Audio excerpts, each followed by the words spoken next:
श्रीगुरुभ्यो नमः। हरि ओम। यतो जन्माद्यस्य श्रुतिसुनयमानैकविषयात् स्वतन्त्रस्तन्त्रज्ञो रविघोर्यश्च जगतां विमूढा यत्तत्त्वं प्रकटमिह वेत्तुं सुमनसो मुकुन्दं ध्यायामाहकं तं स्वमहसा सर्वविघ्नप्रशमनं सर्वसिद्धिकरं परं सर्वजीवप्रणेतारं वन्दे विजयदं हरिं करोतु मम कल्याणं हरिर्हयमुखाविदः गुरुश्च मध्वनामा मे वरदोऽस्तु निरन्तरं वाणिते करवण्यं वचरणो सर्वदा मद्वाक्यसरणीर्भूयात् श्रीमदाचार्यभावग समाश्रयेत् गुरुं भक्त्या महाविश्वासपूर्वकं निक्षेपे सर्वभारांश्च गुरो ಶ್ರೀಪಾದಪಂಕಜೇ. ಅಪರೋಕ್ಷ ಜ್ಞಾನಿಗಳಾಗಿರುವಂತಹ ವಿಜಯದಾಸರು ರಚನೆ ಮಾಡಿಕೊಟ್ಟಿರುವಂತಹ ವೆಂಕಟರಮಣನ ವೈಭವವನ್ನ ಸ್ತೋತ್ರವನ್ನ ಮಾಡುವಂತಹ ಸುಳಾದಿ ವೆಂಕಟಗಿರಿ ಮಹಾತ್ಮೆಯ ಸುಳಾದಿಯನ್ನ ನೋಡ್ತಾ ಇದ್ದೀವಿ. 3 ಸುಳಾದಿಗಳ ಬಗ್ಗೆ ಯಥಾಮತಿಯಾಗಿ ತಿಳಿಲಿಕ್ಕೆ ಪ್ರಯತ್ನವನ್ನ ಮಾಡಿದ್ದೇವೆ. 4ನೇ ಸುಳಾದಿಯಲ್ಲಿ ಹೇಳ್ತಾರೆ, ಪುಷ್ಕರಾದ್ರಿಯ ನೋಡೆ ಪುಣ್ಯವಂತರ ಕೂಡೆ ದುಷ್ಕರ್ಮಗಳ ಅಳಿದು ದುರ್ಜನರ ಸಂಗ ಹಳಿದು. ಈ ಕ್ಷೇತ್ರ ಇದೆ ಅಲ್ಲ, ವೆಂಕಟಗಿರಿ ಕ್ಷೇತ್ರ, ಅದು ಪುಷ್ಕರ ಹೇಗೆ ಪರಮ ಪಾವನವಾಗಿರುವಂತಹ ಕ್ಷೇತ್ರವೋ ಹಾಗೆ ಇದು ಬಹಳ ಪರಮ ಪವಿತ್ರವಾಗಿರುವಂಥದ್ದು. ಪುಣ್ಯವಂತರಿಗೆ ಮಾತ್ರ ದರ್ಶನ ಆಗುವಂಥದ್ದು. ನಿಷ್ಕಾಮ ವರವೇ ಉಂಟು ನಿತ್ಯ ಮುಕ್ತಿಗೆ ಗಂಟು. ನಿಷ್ಕಾಮದಿಂದ ಹೋದ್ರೆ ವೆಂಕಟರಮಣ ಅನುಗ್ರಹ ಮಾಡ್ತಾನೆ, ಮುಕ್ತಿಗೆ ಕರೆದುಕೊಂಡು ಹೋಗ್ತಾನಂತೆ. ಅಂತಹ ಕ್ಷೇತ್ರ ಇದು. ಪುಷ್ಕರಾಕ್ಷತಿಮ್ಮ ವಿಜಯ ವಿಠಲ ಪುಷ್ಕರಾನಿಯತಿ ಪುಷ್ಕರವಾಗಿ ಕೊಡುವ, ಮೋಕ್ಷವನ್ನೇ ಕೊಡ್ತಾ ಇದ್ದಾನೆ. ಇನ್ನು ಮುಂದೆ ಹೇಳ್ತಾರೆ, ಈ ಪ್ರದೇಶ ಏನಿದೆ ಅಲ್ಲ, 7 ಬೆಟ್ಟಗಳು ಸೇರಿ ಅತ್ಯದ್ಭುತವಾದ ಬೆಟ್ಟಗಳು, ತಿರುಪತಿಯ ಬೆಟ್ಟ. ಆ ಬೆಟ್ಟಗಳ ವರ್ಣನೆ ಮಾಡ್ತಾರೆ. ಇದೇ ವಾರಾಣಸಿ. ಬರೀ ತಿರುಪತಿ ಕ್ಷೇತ್ರ ಅಂತ ಅನ್ಕೊಳ್ಬೇಡಿ, ಯಾವ್ಯಾವ ಕ್ಷೇತ್ರದೊಳಗೆ ಎಲ್ಲಾ ಕ್ಷೇತ್ರಗಳನ್ನು ವರ್ಣನೆ ಮಾಡ್ತಾರೆ. ಅದು ಒಂದರಲ್ಲೇ ಇದೇ ವಾರಾಣಸಿ, ಉದದಿ ಬಂಧನ ಇದೇ ದ್ವಾರಕಾಪುರಿ, ದ್ವಾರಕಾ ಕ್ಷೇತ್ರ ಅಂತೆ. ಪದುಮನಾಭ ಇದೇ ಗಯಾ ಪ್ರಯಾಗ, ಯದುಕುಲ ಪತಿ ಕ್ಷೇತ್ರ, ಯದುಕುಲಪತಿ ಕೃಷ್ಣ ಪರಮಾತ್ಮನ ಕ್ಷೇತ್ರ ಅಂತದ್ದು. ಇದೇ ರಾಮನಾಗರಿ ಅಂದ್ರೆ ಯಾವುದು, ಅಯೋಧ್ಯ. ಮಧುರ ಗೋಕುಲ. ಇದೇ ಕುಂಜರಗಿರಿ ಸದಮಲ ಕುರುಕ್ಷೇತ್ರ. ಒಂದೊಂದು ಕ್ಷೇತ್ರಗಳು ಭಾರಿ ವಿಶಿಷ್ಟವಾಗಿರುವಂಥವು. ಇದೇ ಮಾಯಾ ಪಡುವಲ ಉದದಿ ತೀರದ ಪೂರ, ಇದೇ ಸಕಲ ಕ್ಷೇತ್ರ, ಇದೇ ನಿರ್ಮಲ ಯಾತ್ರ. ಇದಕ್ಕೆ ಅಧಿಕವಿಲ್ಲ, ಇದಕ್ಕೆ ಸಮವಿಲ್ಲ. ಒಂದು ಶಬ್ದ ಇಟ್ಟಿದ್ದಾರಲ್ಲ ಈ ವಾಕ್ಯವನ್ನ, ಅದನ್ನ ಸರಿಯಾಗಿ ಬ್ರಹ್ಮಾಂಡ ಪುರಾಣದಲ್ಲೂ ಹೇಳ್ತಾರೆ. ನಾಸ್ತಿ ವಿಷ್ಣು ಸದೃಶಂ, ಭಗವಂತ ವಿಷ್ಣುವಿಗೆ ಸಮನಾದಂತಹ ದೇವತೆ ಇಲ್ಲ. ಈ ಕ್ಷೇತ್ರಕ್ಕೆ ಸಮನಾದ ಬ್ರಹ್ಮಾಂಡೇ ನಾಸ್ತಿ ಕಿಂಚನ. ಇಡೀ ಬ್ರಹ್ಮಾಂಡದಲ್ಲೇ ಇಂತಹ ಕ್ಷೇತ್ರ ಇಲ್ಲ. ಆ ಬ್ರಹ್ಮಾಂಡಪುರದ ಪುರಾಣದ ವಚನವನ್ನೇ ವಿಜಯದಾಸ ತೋರಿಸ್ತಾರೆ. ಇದಕ್ಕೆ ಅಧಿಕವಿಲ್ಲ, ಇದಕ್ಕೆ ಸಮವಿಲ್ಲ. ಅಷ್ಟೇ ಅಲ್ಲ, ಇದೇ ನಿರ್ವಾಣಕ್ಕೆ ಮೊದಲು ಸೋಪಾನವು. ನಿರ್ವಾಣ ಅಂದ್ರೆ ಮೋಕ್ಷ. ಮೋಕ್ಷಕ್ಕೆ ಹೋಗಬೇಕು ಅಂದ್ರೆ ಮೆಟ್ಟಿಲು ಬೇಕಲ್ಲ, ಅದೇ ಮೆಟ್ಟಿಲು ಯಾವುದು, ತಿರುಪತಿ ಕ್ಷೇತ್ರ. ಅದಕ್ಕೆ ತಪ್ಪದೆ ತಿರುಪತಿ ಯಾತ್ರೆಯನ್ನ ಮಾಡಬೇಕು. 4 ಯುಗ, 4 ಯುಗದಲ್ಲೂ ಒಂದೊಂದು ಹೆಸರಿನಿಂದ ಕರೀತಾರೆ ಅಂತ ನಾವು ನಿನ್ನೆ ನೋಡಿದ್ದೀವಿ. ಇನ್ನು ಸ್ವಲ್ಪ ವಿಸ್ತಾರವಾಗಿ ಹೇಳ್ತಾರೆ ವಿಜಯದಾಸರು. ಕೃತಯುಗದಲ್ಲಿ ಇದೇ ವೈಕುಂಠ, ಭಗವಂತ ಎಲ್ಲಿ ನೆಲೆಸಿರ್ತಾನೋ ಅದೇ ವೈಕುಂಠ. ತ್ರೇತಾಯುಗದಳು ಅನಂತಾಸನ, ಇದನ್ನೇ ಅನಂತಾಸನ ಅಂತ ಕರೀತಿದ್ರಂತೆ. ಅತಿಶಯ ದ್ವಾಪರದಲ್ಲಿ ಶ್ವೇತದ್ವೀಪ, ತ್ರಿಕಕುಧಾಮ ಅಂತ ಭಗವಂತನಿಗೆ ಹೆಸರು. ಆ 3 ಆ ಧಾಮಗಳ ವರ್ಣನೆಯನ್ನ ಮಾಡಿದ್ರು ವಿಜಯದಾಸರು. ಕೃತಯುಗದಲ್ಲಿ ವೈಕುಂಠ ಅಂತ ಕರೀತಾ ಇದ್ರು, ತ್ರೇತಾಯುಗದಲ್ಲಿ ಅನಂತಾಸನ, ಅತಿಶಯ ದ್ವಾಪರದಲ್ಲಿ ಶ್ವೇತದ್ವೀಪ ಅಂತ ಕರೀತಾ ಇದ್ರಂತೆ. ಚತುರ್ಯುಗದಲ್ಲಿ ವರಗಿರಿಯೇ ಸಿದ್ಧ ಮತಿವಂತರು ಇನಿತು ತಿಳಿದು ಪೂಜಿಪರು ಭಾರತ ಖಂಡದೋಳ್ ಏಕಾ ಭಕುತಿಯಲ್ಲಿ ಕೃತು ಜಪ ತಪ ತೀರ್ಥ ಯಾತ್ರಿ ದಾನ ನಾನಾ ವ್ರತಗಳು. ಎಷ್ಟು ಸುಂದರವಾಗಿ ಹೇಳ್ತಾರೆ ನೋಡಿ. ಪತಿತ ಪಾವನ ತಿಮ್ಮ ವಿಜಯ ವಿಠಲ ಇಲ್ಲಿ ಸತತ ನೆಲೆಸಿ ಭಗವಂತ ಬಂದು ನೆಲೆಸಿದ್ದಾನಂತೆ. ಎಲ್ಲಿ? ಈ ತಿರುಪತಿ ಕ್ಷೇತ್ರದಲ್ಲಿ. ಕಾರಣ ಎಲ್ಲ ಭಕ್ತರ ಮೇಲೆ ಅನುಗ್ರಹವನ್ನ ಮಾಡ್ಲಿಕ್ಕೋಸ್ಕರವಾಗಿ ಗಿರಿಯ ಶೃಂಗಾರವ ವಿವರವನ್ನಿನ್ಯಾರು ಮಿನುಗುತ್ತಿದೆ. ಆ ಏನು ಗಿರಿ ಇದೆ ಅಲ್ಲ, ವೆಂಕಟಗಿರಿ, ಅದರ ವರ್ಣನೆಯನ್ನ ಮಾಡ್ತಾರೆ. ವಿಸ್ತಾರವಾಗಿ ಒಂದೊಂದನ್ನೇ ಹೇಳ್ತೇನೆ ಅಂತಾರೆ ವಿಜಯದಾಸರು. ಅಂದ್ರೆ ಎಷ್ಟು ಚೆನ್ನಾಗಿ ಅವರು ದರ್ಶನ ಮಾಡಿರ್ಬೋದು. ಪರಿಪರಿ ವನವು, ಎಲ್ಲಿ ನೋಡಿದ್ರು ನಿಮಗೆ ಕಾಡೇ ಕಾಣಿಸ್ತದೆ. ಈಗ ಸ್ವಲ್ಪ ಬದಲಾವಣೆ ಆಗ್ತಾ ಇದೆ, ಆದ್ರೆ ಕಾಡು ಹಂಗೆ ಇದೆ, ಅದನ್ನೇನು ಆಗ್ಲಿಕ್ಕೆ ಬದಲಾವಣೆ ಆಗೋದಿಲ್ಲ. ಪೂರ್ಣ ವನ. ಆಮೇಲೆ ಫಲ ಬಳ್ಳಿ ಭರಿತವಾಗಿರುವಂಥವು, ಹಣ್ಣುಗಳ ತುಂಬಿರುವಂತಹ ಮರಗಳು, ಆಮೇಲೆ ಬಳ್ಳಿಗಳಿಂದ ಕೂಡಿರುವಂಥದ್ದು, ಆಮೇಲೆ ಪುಷ್ಕರಣಿಗಳಲ್ಲೆಲ್ಲ ಸುಂದರ ಶೃಂಗಗಳು ನೋಡಿ. ಅಲ್ಲಲ್ಲಲ್ಲೇ ಪುಷ್ಕರಣಿಗಳಿದ್ದಾವೆ, ಸಾವಿರಾರು ತೀರ್ಥಗಳಿದ್ದಾವೆ, ಸಾವಿರಾರು ಪುಷ್ಕರಣಿಗಳಿದ್ದಾವೆ. 60 ಕೋಟಿಗಿಂತಲೂ ಹೆಚ್ಚು ತೀರ್ಥಗಳಿದ್ದಾವೆ ಅಂತಾರೆ. ಅಷ್ಟು ವಿಸ್ತಾರವಾಗಿರುವಂಥದ್ದು.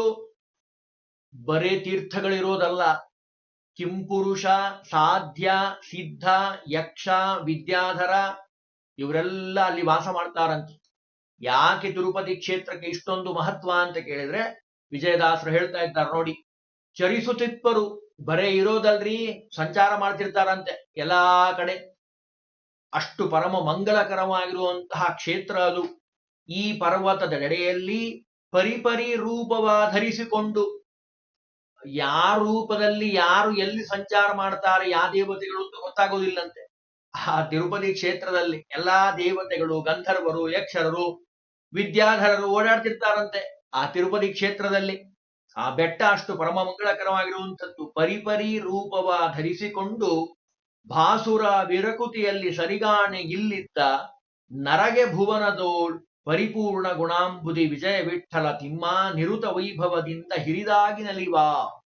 ಭಗವಂತ ಬೆಟ್ಟದ ಮೇಲೆ ಕೂತಿದ್ದಾನೆ, ಅವನನ್ನ ದರ್ಶನ ಮಾಡ್ಲಿಕ್ಕೋಸ್ಕರವಾಗಿ ಈ ಎಲ್ಲ ದೇವತೆಗಳು, ಸುರ, ಗರುಡ, ಗಂಧರ್ವ, ಕಿನ್ನರ, ಸಿದ್ಧ, ಸಾಧ್ಯ, ಕಿಂಪುರುಷ, ಯಕ್ಷ, ವಿದ್ಯಾಧರ, ನಾನಾ ವಿಧವಾದ ವಿಭಾಗ ದೇವತೆಗಳಲ್ಲಿ ಅವರೆಲ್ಲ ಇಲ್ಲಿ ಸಂಚಾರ ಮಾಡ್ತಾರಂತೆ. ಮತ್ತೆ ಎಲ್ರಿಗೂ ಹೋಲಿಕೆ ಆಗ್ತದ? ಭಕ್ತಿ ಬೇಕು ಭಗವಂತನಲ್ಲಿ. ಅದಕ್ಕೆ ಹೇಳ್ತಾರೆ ನೋಡ್ರಿ ಮುಂದಿನೊಳಗೆ, ಅನಂತ ಜನುಮಕ್ಕೊಮ್ಮೆ ಆನಂದಗಿರಿಯ ಯಾತ್ರೆ. ಆನಂದಗಿರಿ ಯಾರು ಅಲ್ಲಿ ಹೋಗ್ತಾರೋ ಅವರಿಗೆ ಪೂರ್ಣ ಆನಂದ ಆಗ್ತದೆ ಭಗವಂತನ ಅನುಗ್ರಹದಿಂದ. ಅಂತಹ ಯಾತ್ರೆ ಅನಂತ ಜನ್ಮದ ಪುಣ್ಯದಿಂದ ಭಗವಂತ ಮಾಡಿಸ್ತಾನಂತೆ. ಅನಪೂರ್ವಕದಿಂದ ಮಾಡಲು ಜ್ಞಾನವೇ ಕೊಡುವುದು ಜ್ಞಾನಾದ್ರಿ ಇದು ಕಾಣು. ಬರೇ ಆನಂದ ಕೊಡೋದು ಅಷ್ಟೇ ಅಲ್ಲ, ಜ್ಞಾನಾದ್ರಿ ಅಂತ ಕರೀತಾರೆ. ವಾಯುದೇವರು ಜೀವೋತ್ತಮರಾಗಿರುವಂಥವ್ರು. ಶೇಷದೇವರಿಗೂ ವಾಯುದೇವರಿಗೂ ಒಂದು ಕಲಹ ಆದಂತಹ ಸಂದರ್ಭದಲ್ಲಿ ಜೀವೋತ್ತಮರು ಯಾರು, ಜ್ಞಾನದ ದೇವತೆ ಯಾರು ಅಂತ ನಿರ್ಧಾರ ಆಗಿರುವಂತಹ ಕ್ಷೇತ್ರ ಅದು ತಿರುಪತಿ ಕ್ಷೇತ್ರ. ಅದಕ್ಕೆ ಹೇಳ್ಬಿಟ್ರು ವಿಜಯದಾಸರು, ಜ್ಞಾನವೇ ಕೊಡುವುದು ಜ್ಞಾನಾದ್ರಿ ಇದು ಕಾಣು, ಹೀನವಾಗಿದ್ದ ಪಾಪ ಕಾನನವ ಸುಡುವುದು. ನಾವು ಶ್ರೀನಿವಾಸ ಕಲ್ಯಾಣ ಪ್ರಾರಂಭದಲ್ಲೇ ಹೇಳಿಬಿಡ್ತಾರೆ, ಮಾಧವನ ಎಲ್ಲ ಪಾಪಗಳನ್ನ ಸುಟ್ಟಾಕಿರುವಂತಹ ಬೆಟ್ಟ ಅದು. ಯಾವುದು? ಈ ತಿರುಪತಿಯ ಬೆಟ್ಟ. ಶ್ರೀನಿವಾಸನೇ ಕೃಪೆ ತಾನೇ ಮಾಡಿ ಅವನ ಮಾಡದೆ ಪಾಲಿಸುವ ಈ ನಿಧಿಯಲ್ಲಿ ಪಂಚಾನನ ದೇವತೆಗಳು ಜ್ಞಾನದಿಂದ ಮಧ್ಯ ಪಾನದಿ ಪಾತಕವ ಹಾನಿ ಮಾಡಕೊಂಡು ಒಪ್ಪಿದರು ಏನೆಂಬೆನಯ್ಯ ಇದರ ವೇಣು ವಿಚಿತ್ರಕ್ಕೆ ಪ್ರಾಣನಾಯಕ ತಿಮ್ಮ ವಿಜಯ ವಿಠಲ ಸದಾ ದಾನಿಗಳ ಅರಸನು ನೀಯನೇ ಸಾಕುವ. ಎಷ್ಟು ಸುಂದರವಾಗಿ ಹೇಳ್ತಾರೆ ಅಂದ್ರೆ, ಮಾಧವನ ಎಲ್ಲ ಪಾಪಗಳನ್ನ ಕಳೆದು ಆಕಾಶರಾಜ ಆಗೋ ಹಾಗೆ ಭಗವಂತ ಅನುಗ್ರಹ ಮಾಡಿದ್ದಾನೆ. ಅದು ನಾವು ಈ ಸುಳಾದಿಯಲ್ಲಿ ಕಾಣುವಂಥದ್ದು. ಜೊತೆ ಅಂತ ಕೊಟ್ಟಿರ್ತಾರೆ, ಆ ಜೊತೆಯಲ್ಲಿ ಇಡೀ ಆ ಸುಳಾದಿಯ ಸಾರಾಂಶವನ್ನ ಹೇಳ್ತಾರೆ. ಅಪ್ರತೀತ ಯಾತ್ರೆ ಇದು ಕಂಡವರಿಗಾಗದು ಸ್ವಪ್ರಕಾಶ ವಿಜಯ ವಿಠಲ ವೆಂಕಟಬಲ್ಲ. ನಾನೀಗ ಹೇಳಿದ್ನಲ್ಲ, ಎಲ್ಲರಿಗೂ ಹಂಗೆ ದರ್ಶನವನ್ನ ಕೊಡೋದಿಲ್ಲ ಭಗವಂತ. ನಮ್ಮ ಅತ್ಯಂತ ಆತ್ಮೀಯರು ಹೇಳಿರುವಂತಹ ಒಂದು ವಿಷಯ, ಒಬ್ರು ಯಾರೋ ಪಾಪ ತಿರುಪತಿ ದರ್ಶನ ಮಾಡಬೇಕು ಅಂತ ಪಾಪ ರೆಡಿ ಆಗಿದ್ದಾರೆ, ಹೊರಟರು, ಎಲ್ಲ ಆಯ್ತು. ಇನ್ನೇನು ದೇವಸ್ಥಾನದ ಒಳಗನೆ ಹೋಗಿದ್ದಾರೆ, ಇನ್ನೇನು ದರ್ಶನಕ್ಕೆ ಒಳಗಡೆ ಇನ್ನು ಒಂದು ಬಾಗಿಲು ದಾಟಿಬಿಟ್ರೆ ದರ್ಶನ ಆಗ್ತದೆ. ಬಾಗಿಲು ಹತ್ರ ಬಂದಿದ್ದಾರೆ, ಅವರು ಹಾಕೊಂಡಿರುವಂತಹ ಕನ್ನಡಕ ಕೆಳಗೆ ಬಿದ್ದು ಒಡೆದು ಹೋಗಿದೆ. ಅಂದ್ರೆ ದೇವ್ರ ಇಚ್ಛೆಗಿಲ್ಲ, ಅಲ್ಲಿ ತನಕ ಬಂದ್ರು ದೇವ್ರ ಇಚ್ಛೆಗಿರಬೇಕು ಇವ ದರ್ಶನ ಮಾಡ್ಲಿ. ಅದಕ್ಕೆ ನಿನ್ನ ಚಿತ್ತಕ್ಕೆ ದಾಸರು ಹೇಳಿದ್ದಾರಲ್ಲ, ನಿನ್ನ ಚಿತ್ತಕ್ಕೆ ಬಂದದ್ ಎನ್ನ ಚಿತ್ತಕ್ಕೆ ಬರಲಿ, ಅನ್ಯತಾ ಭಯಕೇಯ ಕೊಡದಿರೋ ಶ್ರೀನಿವಾಸ ದಯಾನಿಧೆ. ಹಂಗೆ ಭಾರೀ ಪುಣ್ಯದ ಪ್ರಭಾವದಿಂದ ಸಾಧನೆಯಿಂದ ಆ ತಿರುಪತಿಯ ಯಾತ್ರೆ ಆಗುವಂಥದ್ದು. ಮುಂದೆ ಹೇಳ್ತಾರೆ, ಗಿರಿಯ ಶಿಖರವ ಕಂಡೆ ಅರುಣ ಸುವರ್ಣಮಯ. ಗಿರಿ ಹೇಗಿದೆ ಅಂದ್ರೆ ಬಂಗಾರದ ವರ್ಣದಿಂದ ಕೂಡಿರುವಂಥದ್ದಂತೆ, ಅಷ್ಟು ಸುಂದರವಾಗಿದೆ. ಮಿರುಗುತ್ತಿದೆ ಚತುರ್ದಶ ಧರೆಯೊಳಗೆ ಮೆರುಗುತ್ತಿದೆ, 14 ಲೋಕದಲ್ಲಿ ಅಷ್ಟು ಸುಂದರವಾಗಿ ಕಾಣ್ತಾ ಇದೆ. ಜೊತೆಗೆ ಎರಗುತ್ತಿದೆ ಮನವಿರದೆ ಕರಗುತ್ತಿದೆ ದುರಿತ ಪಾಶ. ಎಷ್ಟೋ ಪಾಪಗಳನ್ನ ಮಾಡಿದ್ದೀವಿ, ಆ ಎಲ್ಲ ಪಾಪಗಳನ್ನ ಕಳೆಯುವಂತಹ ಶಕ್ತಿ ಆ ತಿರುಪತಿ ಕ್ಷೇತ್ರಗಿರುವಂಥದ್ದು. ವರಕಲ್ಪ ಕಲ್ಪಕ್ಕೆ ಆರಿಸಿ ನೋಡಿದರೂ ಈ ಗಿರಿಗೆ ಸಮಾನ ನೆಂದರೂ ಕಾಣೆ ನಾನವಲ್ಲಿ. ನಾನು ಪರೀಕ್ಷೆ ಮಾಡಿ ನೋಡಿದ್ದೇನ್ರಿ. ವಿಜಯದಾಸರು ಹೇಳ್ತಾರೆ, ಯಾವುದಾದ್ರೂ ಒಂದು ಬೆಟ್ಟ ಕಾಣಿಸ್ತದ ಈ ಗಿರಿಗೆ ಸಮನಾದದ್ದು? ಕಲ್ಪದಲ್ಲಿ, ಯಾವುದೋ ಯುಗದಲ್ಲಲ್ಲ, ಶತಮಾನದಲ್ಲಲ್ಲ, ಕಲ್ಪಗಳಲ್ಲೇ ಇಂಥ ಗಿರಿಗೆ ಸಮನಾದ ಬೆಟ್ಟ ಇನ್ನೊಂದಿಲ್ಲ. ಗಿರಿಗೆ ಸಮಾನನೆಂದರೂ ನಾ ಕಾಣೆ ನಾವಲ್ಲಿ. ಅಷ್ಟು ಸುಂದರ ಲಕ್ಷಣಗಳಿಂದ ಒಪ್ಪುತ್ತಿದೆ, ಅಷ್ಟು ಸಲಕ್ಷಣೋಪೇತವಾಗಿರುವಂಥದ್ದು. ಕಾರಣ ಉರಗಗಿರಿಯ ವಾಸ ವಿಜಯ ವಿಠ್ಠಲ ರೇಯ ನಿರುತ ಉತ್ಸಾಹದಲ್ಲಿ ಸುರರೊಡನೆ ನಿಪ್ಪ. ಯಾಕ್ರಿ ಇಷ್ಟೊಂದು ಸುಂದರವಾಗಿದೆ ಅಂದ್ರೆ, ಭಗವಂತ ಸಚ್ಚಿದಾನಂದ ಮೂರ್ತಿಯಾಗಿರುವಂತಹ ಭಗವಂತ ಎಲ್ಲ ದೇವತೆಗಳ ಸಹಿತವಾಗಿ ಈ ಬೆಟ್ಟದಲ್ಲಿ ನೆಲೆಸಿದ್ದಾನೆ. ಹಂಗಾಗಿ ಈ ಬೆಟ್ಟ ಅಷ್ಟು ಸುಂದರವಾಗಿದೆ. ಧರೆಯಿದು ವೈಕುಂಠಪುರವೆಂದು ನಿಜವೆಂದು ಸುರರು ಕಿನ್ನರರು ಸಿದ್ಧರು ಗರುಡರು ಸಾಧ್ಯರು ಗಂಧರ್ವರು ಉರಗ ಯಕ್ಷರ ಕಿಂಪುರುಷ ಚಾರಣರು ವರಮುನಿಗಳು ಭೂಸುರರು ಮೊದಲಾದ ಪರಿಪರಿ ಜ್ಞಾನಿಗಳು ಚರಿಸುವರು ವಿಸ್ತಾರ ವೈರಾಗ್ಯದಲ್ಲಿ. ಪರಮ ಪುರುಷ ತಿಮ್ಮ ವಿಜಯ ವಿಠ್ಠಲನ ಸ್ಮರಿಸಿ ಗಿರಿಯಲ್ಲಿ ಪರಗತಿ ಬಯಸುತ್ತಾ. ಭಗವಂತನನ್ನ ಧ್ಯಾನ ಮಾಡ್ಲಿಕ್ಕೋಸ್ಕರವಾಗಿ ಎಲ್ಲ ದೇವಾನುದೇವತೆಗಳು ಇರುವಂತಹ ವಾಸ ಮಾಡುವಂತಹ ಭೂವೈಕುಂಠ ಅಂತ ಕರೀತಾರೆ ತಿರುಪತಿ ಕ್ಷೇತ್ರಕ್ಕೆ. ಅದನ್ನೇ ಹೇಳ್ಬಿಟ್ರು ವಿಜಯದಾಸರು. ಧರೆಗಿದು ವೈಕುಂಠ, ವೈಕುಂಠಕ್ಕೆ ಹೋಗಬೇಕು ಅಂತ ಯೋಚನೆ ಮಾಡೋದು ಬೇಡ. ವೆಂಕಟರಮಣನ ದರ್ಶನ ಮಾಡಿದ್ರೆ ವೈಕುಂಠ ಯಾತ್ರೆ ಮಾಡಿದಂತಹ ಫಲ. ಸಾಕ್ಷಾತ್ ಭಗವಂತ ಬಂದು ನಿಂತಿರುವಂತಹ ಜಾಗ. ಇಲ್ಲಿ ನೋಡಿ ಮುಂದೆ ಹೇಳ್ತಾರೆ, ಫಲ ಮರ ಗಿಡ ಬಳ್ಳಿ ಖಗ ಮೃಗ ನಾನಾ ಕುಲದ ಜೀವಿಗಳೆಲ್ಲ ಚರಿಸುವ ರಮರಾರಾಧಿ. ನೋಡಿ, ನಾವು ಬಹಳ ಹುಷಾರಾಗಿರ್ಬೇಕು, ಸೂಕ್ಷ್ಮವಾಗಿರ್ಬೇಕು. ತಿರುಪತಿ ಕ್ಷೇತ್ರಕ್ಕೆ ಹೋದಾಗ ಯಾವುದೇ ಗಿಡ ಆಗಿರ್ಬೋದು, ಯಾವುದೇ ಮರ ಆಗಿರ್ಬೋದು, ಅಥವಾ ಪ್ರಾಣಿ ಪಕ್ಷಿಗಳಾಗಿರ್ಬೋದು, ಬಳ್ಳಿಗಳಾಗಿರ್ಬೋದು, ಎಲ್ಲರೂ ದೇವತೆಗಳೇ. ಎಲ್ಲ ದೇವತೆಗಳು ಆಯಾ ರೂಪದಲ್ಲಿ ಇರ್ತಾರಂತೆ. ಅಮರಾದಿ ಎಲ್ಲ ದೇವತೆಗಳು ವಾಸ ಮಾಡ್ತಾರಂತೆ. ಕಲ್ಲಾಗಿರಬಹುದು ಬೆಟ್ಟದಲ್ಲಿ, ಅಥವಾ ಹುಲ್ಲಾಗಿರಬಹುದು, ನಮಗ್ ಗೊತ್ತಿಲ್ಲ ಯಾವ ದೇವತೆ ಆ ರೂಪದಿಂದ ಇದ್ದಾರೆ ಅಂತ. ಬಹಳ ಹುಷಾರಾಗಿರ್ಬೇಕು, ಬಹಳ ಭಕ್ತಿಯಿಂದ ಹೋಗಬೇಕು ಎಲ್ಲೇ ತಿರುಪತಿ ಯಾತ್ರೆಗೆ ಹೋಗಬೇಕಾದ್ರೆ. ಅದನ್ನ ಇಲ್ಲಿ ಹೇಳ್ತಾರೆ, ಫಲ ಮರ ಗಿಡ ಬಳ್ಳಿ ಖಗಮೃಗ ನಾನಾ ಕುಲದಿ. ಯಾವ ರೂಪದಲ್ಲಿ ಅವರಿದ್ದಾರೋ ನಮಗ್ ಗೊತ್ತಿಲ್ಲ. ಕುಲದವರೆಲ್ಲ ಜನಿಸಿ ಒಂದು ರೂಪಿಯಲ್ಲಿ. ಯಾಕಿರ್ತಾರ್ರಿ ಇಲ್ಲಿ?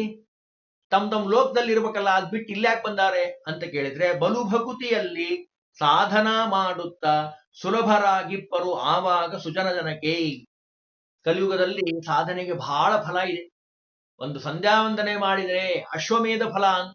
ಯಾಕೆ ಮಾಡ್ಲಿಕ್ಕೆ ಆಗೋದಿಲ್ಲ, ಮಾಡೋದಿಲ್ಲ, ಅವಕಾಶ ಇದ್ರೂ ಮಾಡೋದಿಲ್ಲ. ಅದಕ್ಕೆ ಆ ಕಲಿಯ ಪ್ರಭಾವ ಅಷ್ಟಿರತ್ತೆ. ಅದಕ್ಕೆ ಕಲಿಯುಗದಲ್ಲಿ ಭಗವಂತ ವಿಶೇಷವಾಗಿ ಅಲ್ಪ ಧರ್ಮವ ಮಾಡಲು ತಿಳಿದು ಮಾಡಲು ಪ್ರಾಣೇಶ ವಿಠ್ಠಲ ಮೆಚ್ಚುವನು ಅಂತ ಪ್ರಾಣೇಶ ದಾಸ್ ಹೇಳ್ತಾರಲ್ಲ. ಹಾಗೆ ನೆಲಿಯ ಬಲ್ಲರು ಹರಿದಾಸರಯ್ಯ ಬಲವಂತ ವೆಂಕಟ ವಿಜಯ ವಿಠ್ಠಲ ರೇಯ ಸಲಹುವ ಈ ಗಿರಿಯ ಸಾರಿದ ಜನರಿಗೆ.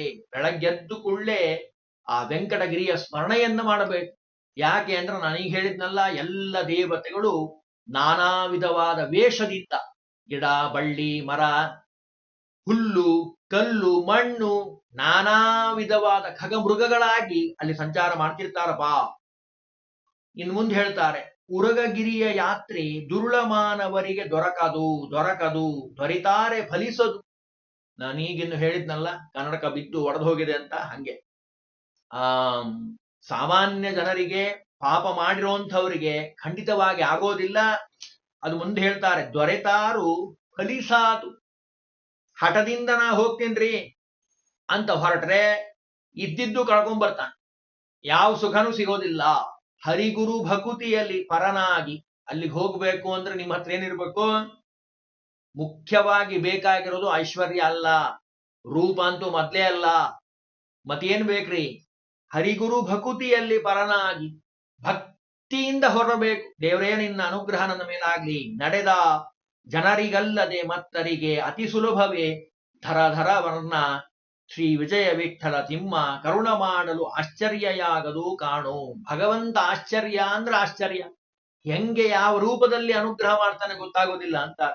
ಮಾರುತನಿಂದಲಿ ಸೋತು ವಾರುಣೀಶ ಮೇರುವೆ ಕುಮಾರನೋಳ್ ತರಂಗ ಹಾರಲೂದೆ ಇಲ್ಲಿ ಬಂದು 310 ಯೋಜನ ಪಾರಮಿತನಾಗಿ ಅದ್ರಿ ಧಾರಣಿಯೊಳಗೆ ಸುಧಾಕರನಂತೆ ಪೊಳೆಯುತ್ತಿದೆ ಅಸುರಾರಿ ಗೆಲಿ.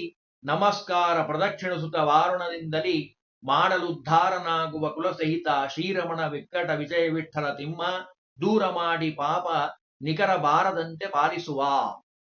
ನೋಡ್ರಿ, ಈ ಪದ್ಯದಲ್ಲಿ ಶೇಷಾಚಲ ಅಂತ ಯಾಕೆ ಹೆಸರು ಬಂತು ಅಂತ ನಾವು ಶ್ರೀನಿವಾಸ ಕಲ್ಯಾಣದಲ್ಲಿ ಕಥೆ ಕೇಳಿದ್ದೀವಿ. ಅದರನ್ನೇ ಈ ಸುಳಾದಿಯಲ್ಲಿ ಹೇಳ್ತಾರೆ. ಮಾರುತನಿಂದಲಿ ಅಂದ್ರೆ ವಾಯುದೇವರಿಂದ ಸೋತು.